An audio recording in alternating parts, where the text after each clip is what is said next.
说好的今年是暖冬，结果一天比一天冷。但有这么个地方，年均气温超40度，冬天也不例外。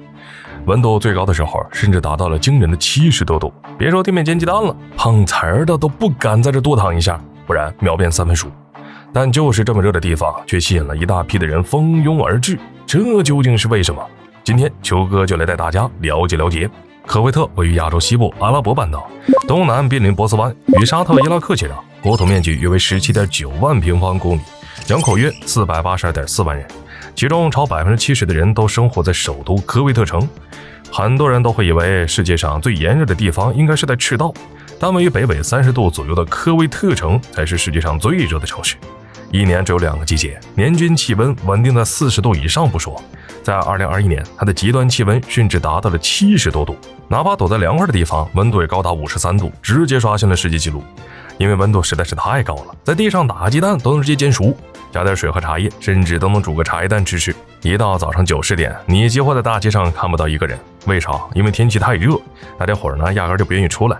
与其跑出去受罪，老老实实待在家里吹空调，它不香吗？但是吧，大规模的用电也导致不少地方因为过载而停电。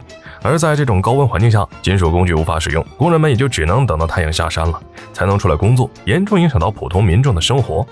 话说国土大半呢都是沙漠的国家也不少，怎么就科威特成了全世界最炎热的地方呢？在我国30多度的天气，很多人都感觉有点受不了，而科威特直接就是70多度起手。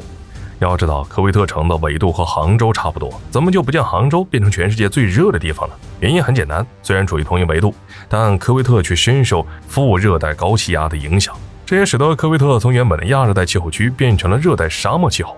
这种气候的特点就是干燥、炎热和降水少，而科威特城年均降水量也才100来毫米出头，而且绝大部分都集中在冬季，而年蒸发量呢却高达2000毫米，是降水量的10倍多。在这种巨大的差距下，科威特城的水资源少得可怜，别说有没有湖泊啥的，这甚至连条河流都不带有的。此外，科威特超90%的国土面积都是沙漠地带，本来就是炎热干燥的气候，没有水又全是沙子，白天一直被太阳直射就会迅速升温，平均气温在45度以上，但到了晚上气温低的能达到0度，昼夜温差极大。不过会有这么天气呢也是正常的，但是在这几年里甚至出现过70多度的极端气温，很显然是不正常的。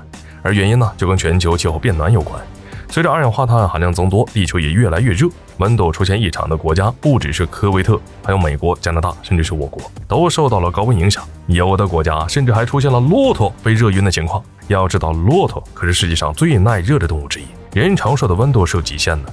但哪怕科威特城温度高达70度，竟然还有不少人对它趋之若鹜。科威特城的温度高的实在离谱，最高能达70度，随便出去逛个几分钟，立马就能变熟人。按理说，这么炎热的地方应该没多少人来住吧？但事实上，来科威特的人可以说是源源不断。为啥？原因其实很简单。说到中东这块地，大家都知道这么一句话：头顶一块布，全球我最富。虽然这地缺水干旱，还都是沙漠，但人家沙子底下可是埋藏着丰富的油气资源。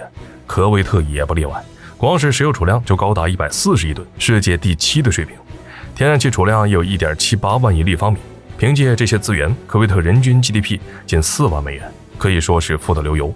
而发达的经济也是吸引很多人蜂拥而至的原因，因为大量的人口涌入，使得科威特人在自己的国家都变成了少数民族。但也没办法，毕竟科威特人实在是太少了，有国籍的只占总人口的30%左右。而当初科威特虽然发现了石油，不过因为人手不足，石油挖的不多，他们自然也就赚的不多。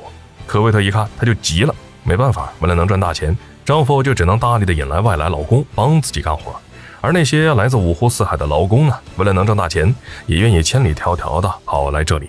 只不过他们虽然有发财的机会，但毕竟是外来人口，享受不到当地的社会福利，到手的钱也就比自己国家稍微多点。好了，本期视频到这儿就结束了，麻烦各位看官用你发财的小手给来个点赞关注呗，咱们下期再见。